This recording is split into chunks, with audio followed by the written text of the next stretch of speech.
La Nouvelle-Calédonie est connue dans le monde entier pour son lagon et ses récifs coralliens. De fait, les Calédoniens sont devenus de fervents amateurs de fruits de mer, en particulier des crevettes, puisqu'ils en sont les plus gros consommateurs au monde.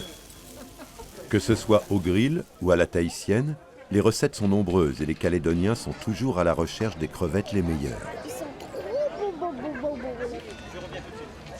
Pour satisfaire la demande, les producteurs locaux doivent proposer une crevette de qualité. C'est le même bassin de toute façon.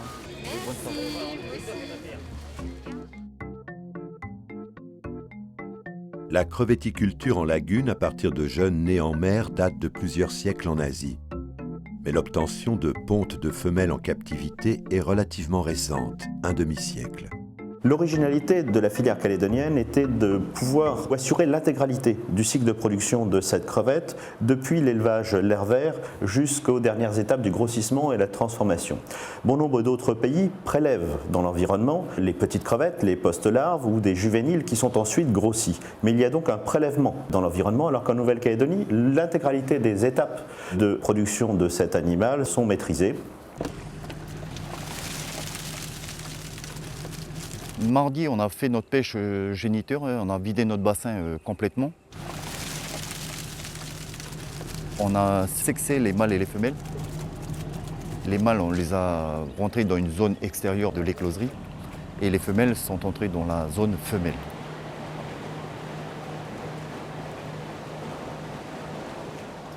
Aujourd'hui, on est vendredi, on effectue les épédonculations de toutes les femelles. Cette épédonculation s'effectue sur la ligature d'un œil, d'un pédoncule, et ça agit sur un système hormonal qui, naturellement, la femelle se met à pondre plus vite et beaucoup plus. Donc il y a eu des records qui ont été de 7 pontes entre intermus, quoi. On a 1000 femelles et on aura à peu près 10% des femelles qui vont être matures tous les jours pendant une dizaine de jours. Là, on prélèvera des mâles pour faire les fécondations. Et à partir de lundi, on aura les premiers noplis, c'est-à-dire le premier stade de la crevette à la sortie de l'œuf. Les premiers travaux ont débuté au début des années 1970 et il a fallu à peu près une bonne douzaine d'années pour mettre au point l'ensemble des techniques d'élevage. Les premières fermes se sont donc installées entre 83 et 85 et ont commencé à élever une espèce qui a été sélectionnée, qui est originaire d'Amérique du Sud et qui s'appelle la crevette bleue ou Stylirostris et qui est toujours actuellement l'espèce exploitée ici par la filière calédonienne. Si le choix de l'espèce est primordial en pisciculture, le site d'élevage l'est tout autant. La côte ouest de la Nouvelle-Calédonie s'est très vite révélée être particulièrement favorable à la crevetticulture.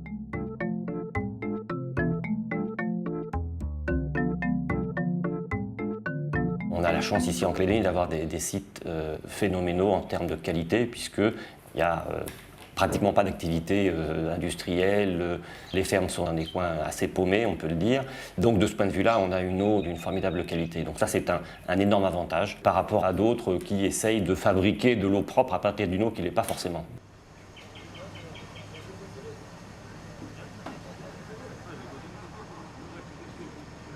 On est en phase finale de post-larve et à partir de là, on pêche ces moulinettes pour pouvoir ensemencer des bassins de crevettes. Pour avoir la correspondance d'un bassin, il me faut 1 600 000 petites crevettes. Et c'est ce qu'on est en train de faire. On vide la moulinette progressivement et on concentre à peu près 100 000 petites crevettes dans la poubelle. Et là, il y a des prélèvements qui sont effectués dessus la poubelle. Là, après, on les compte une à une. Une fois que ces comptages sont effectués, on fait une règle 3 pour pouvoir estimer le nombre à 5% près. Une fois que ces prélèvements sont effectués, on passe les post-larves dans les cuves de transport dans lesquelles on a un bullage, une oxygénation et de la nourriture pour pouvoir transporter. Et là, on surveille avec un oxymètre l'oxygénation de l'ensemble. Et après, les opérations, elles s'effectuent sur le bassin.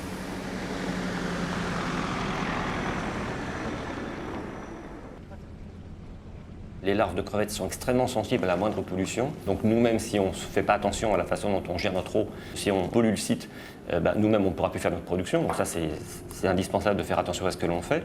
Mais d'un autre côté, le fait qu'il y ait les écloseries, notamment de crevettes, qui fonctionnent, est un très bon bio-indicateur que le milieu n'est pas pollué.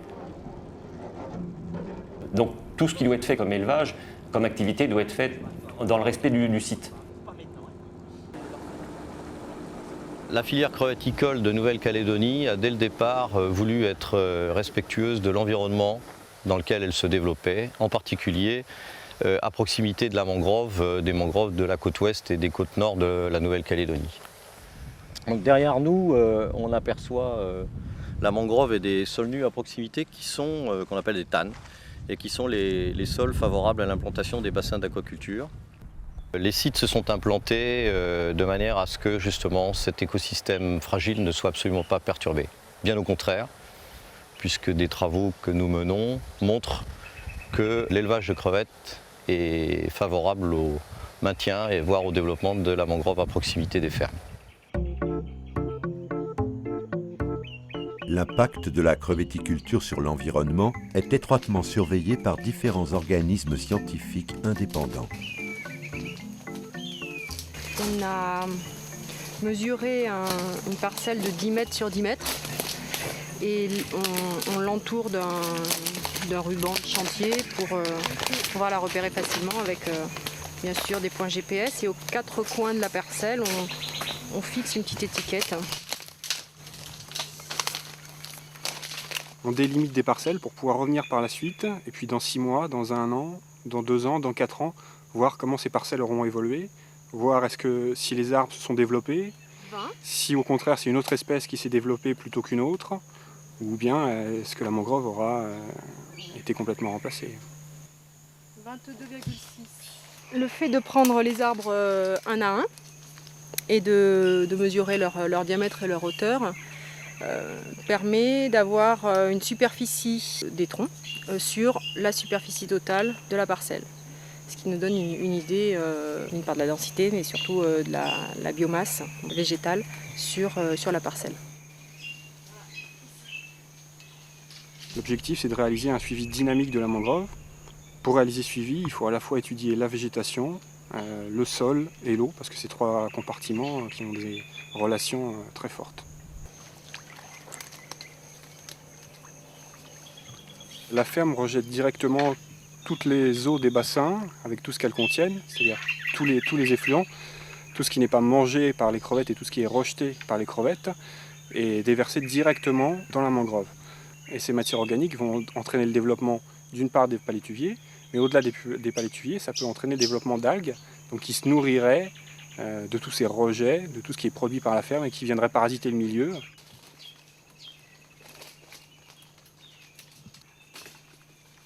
La mangrove a un rôle de filtre, mais sa capacité de filtre est limitée. Donc c'est pour ça qu'on a besoin de ces études, pour savoir comment la mangrove peut accumuler ces différents effluents, comment elle réagit vis-à-vis de ces effluents, et jusqu'à quel point on peut en rejeter dans la mangrove.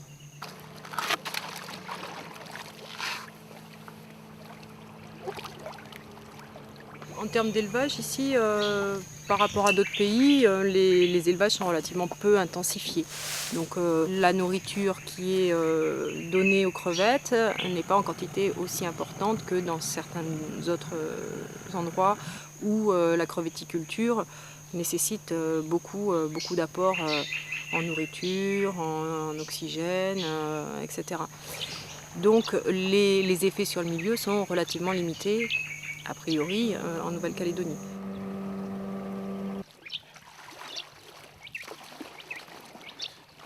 Nous sommes obligés de plonger à chaque fois pour s'assurer que nos crevettes se portent bien et qu'ils mangent bien l'aliment distribué dans chaque bassin. L'aliment qui a été distribué ce matin, tous les crevettes, elles viennent dessus, quoi. C'est-à-dire qu'elles ont bien mangé. Il n'y avait pas de reste des aliments d'hier, donc c'est une bonne nouvelle.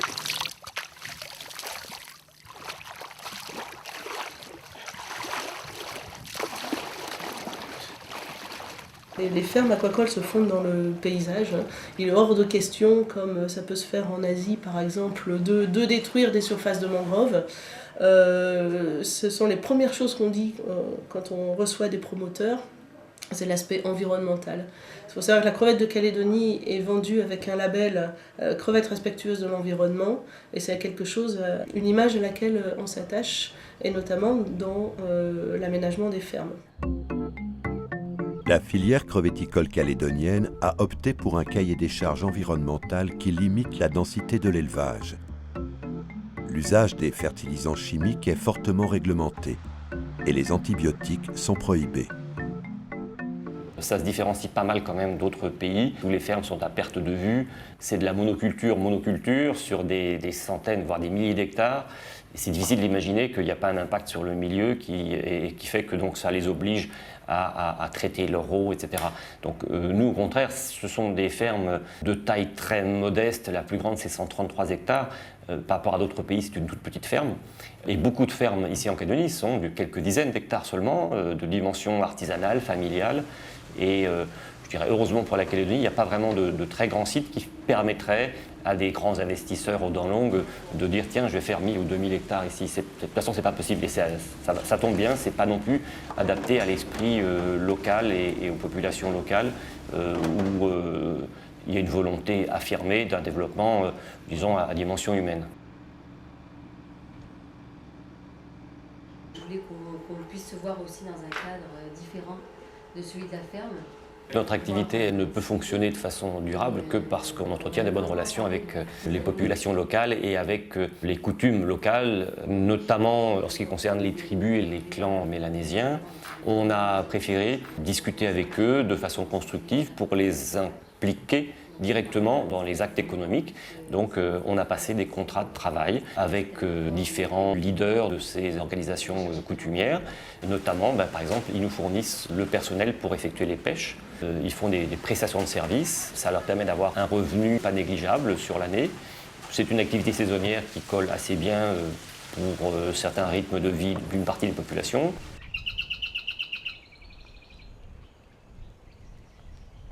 Dans le cadre de la protection de la mangrove, qui est pour eux quelque chose de très important, on participe à cette protection, parce qu'en fait, la présence de la ferme entre la route et la mangrove fait que l'accès à travers la ferme n'est pas un accès public, ce qui leur permet de garder un petit peu un droit de regard et un peu sous forme d'une réserve coutumière pour venir pêcher quand ils ont besoin, leurs poissons et leurs crabes. Donc on essaie d'avoir des équilibres qui sont toujours dans la durée. Et c'est, à mon avis, la seule façon de pouvoir fonctionner à long terme. Parce qu'on a besoin des hommes pour faire travailler dans une ferme de crevettes. Ce n'est pas une industrie automatique.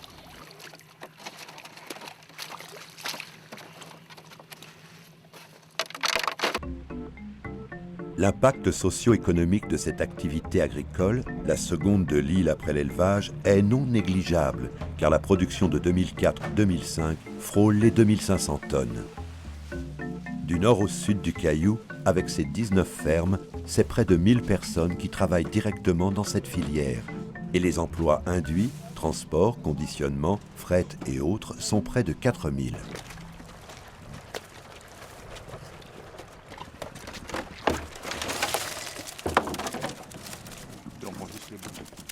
Cette aquaculture, puisqu'elle n'est pas une aquaculture presse-bouton où la technologie va remplacer l'homme, c'est ce que je dis souvent à nos employés, rassurez-vous, vous ne serez jamais remplacé par des machines sur une ferme de crevettes en Calédonie. Même si dans certains cas, bien sûr, on peut mécaniser, on peut automatiser certaines choses, le facteur humain est absolument déterminant. Il y a une présence humaine sur nos fermes de crevettes 7 jours sur 7, que ce soit le dimanche, que ce soit à 2 h du matin, que ce soit le 1er janvier, le jour de Noël, il y a toujours une présence humaine sur nos fermes de crevettes. C'est la garantie pour qu'il n'y ait pas de problème majeur au plus mauvais moment.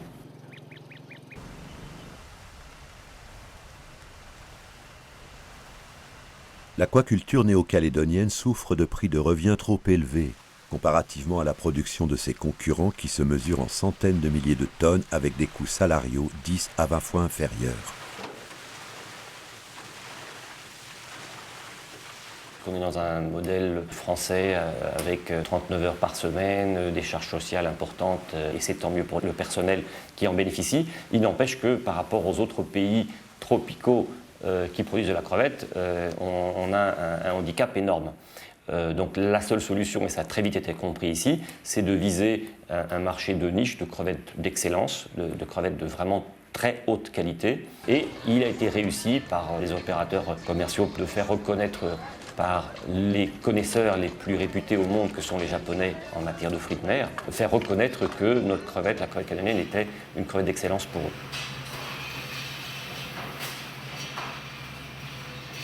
Notre problème dans notre entreprise est de valoriser ce produit sur les marchés qui sont extérieurs à la Calédonie, puisque la production globale est de l'ordre en Calédonie de 2300 tonnes. C'est une île qui a une population qui ne peut pas consommer 2300 tonnes, et donc il faut trouver des marchés qui sont à l'extérieur.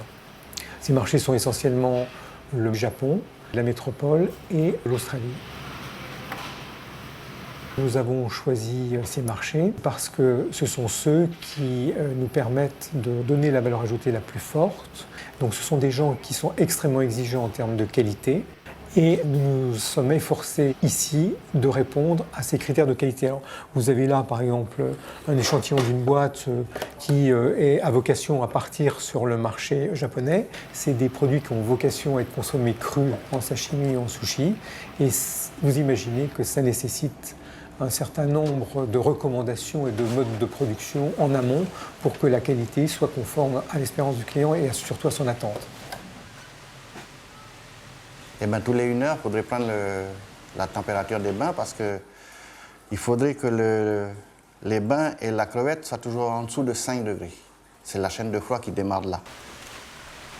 Dans une filière où la fraîcheur du produit est primordiale, les contrôles qualité doivent être effectués à chaque étape de la production.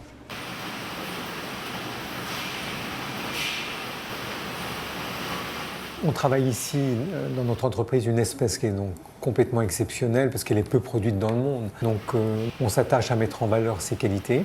On le fait avec des techniques qui sont assez révolutionnaires, en tout cas de haute technologie. Et on observe une espèce d'antagonisme entre le fait de se trouver au bout du milieu de nulle part et en même temps d'être amené à manager une entreprise qui est très sophistiquée. Et ceci avec un personnel qui est complètement local et qu'il a fallu former de A jusqu'à Z. L'usine maintenant est vraiment une usine du XXIe siècle, un gros investissement et des charges de structure importantes. Il faut bien sûr la faire tourner pour que le coût de production par kilo soit encore raisonnable. Pour ce faire, donc, il y a 2 options. Soit on intensifie les fermes existantes, et ça on est tous d'accord pour dire que ce n'est pas la voie en Calédonie. Ça a été la voie des Brésiliens, ils sont en train de payer, je pense, très cher. Donc l'autre option, c'est bon, les quelques endroits où il y a des fermes existantes et où il y a encore des sites pour agrandir 1, 2, 3 bassins, c'est souhaitable.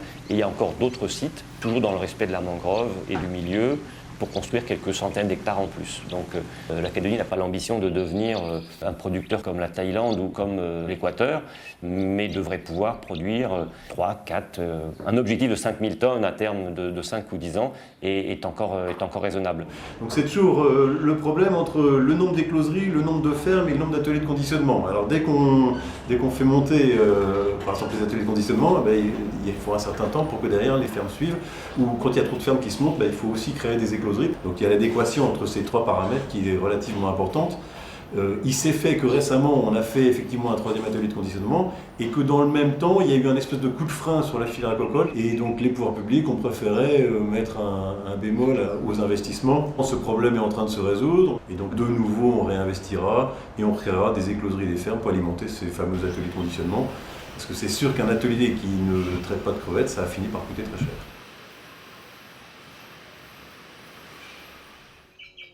Il n'est pas toujours facile d'atteindre un rendement économiquement viable en pratiquant un élevage le plus naturel possible.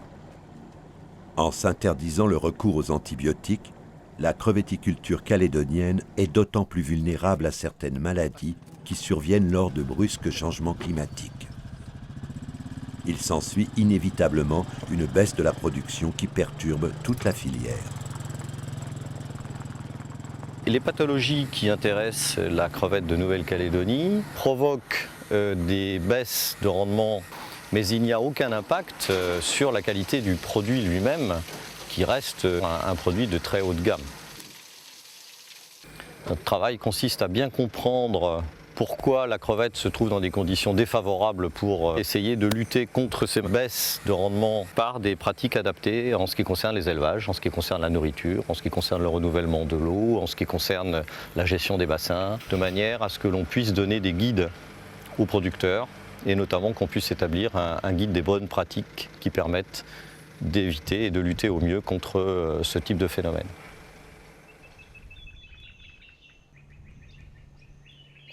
Malgré toute la bonne volonté du personnel, ce type d'élevage est soumis à de nombreux aléas.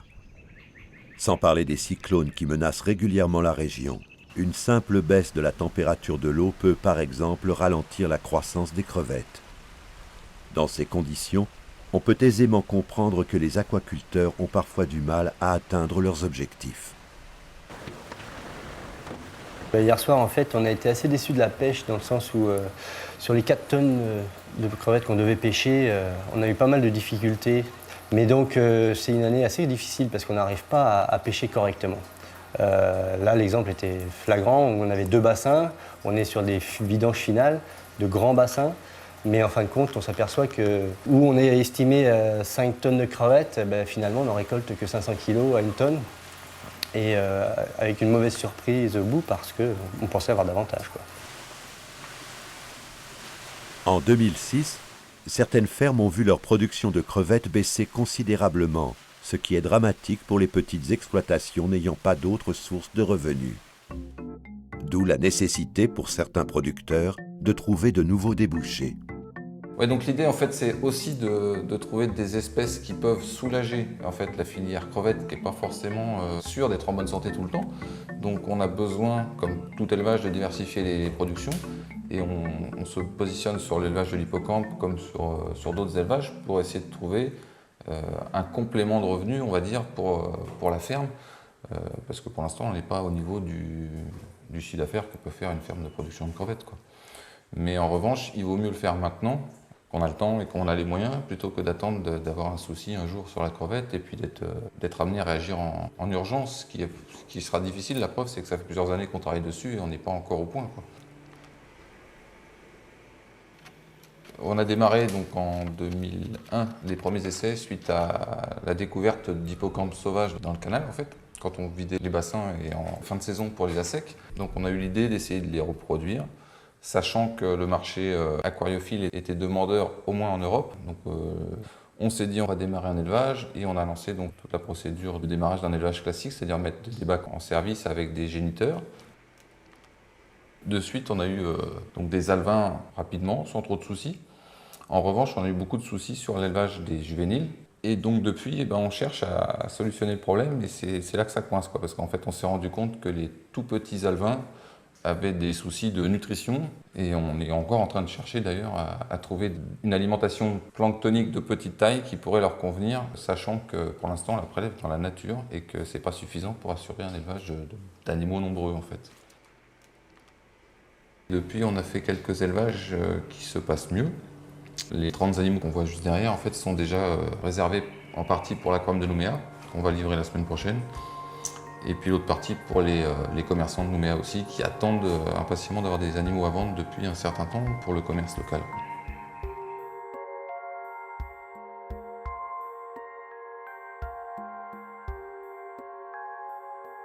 Antoine de Saint-Exupéry disait « Nous n'héritons pas de la terre de nos ancêtres, nous l'empruntons à nos enfants ». Déjà, certains aquaculteurs calédoniens s'approchent d'une retraite bien méritée et sont fiers et heureux de voir leurs enfants prendre la relève en devenant aquaculteurs à leur tour. Les jeunes générations calédoniennes sont désormais dotées d'outils de développement économique durable, s'inscrivant dans le respect des coutumes et des écosystèmes littoraux de la Grande Terre.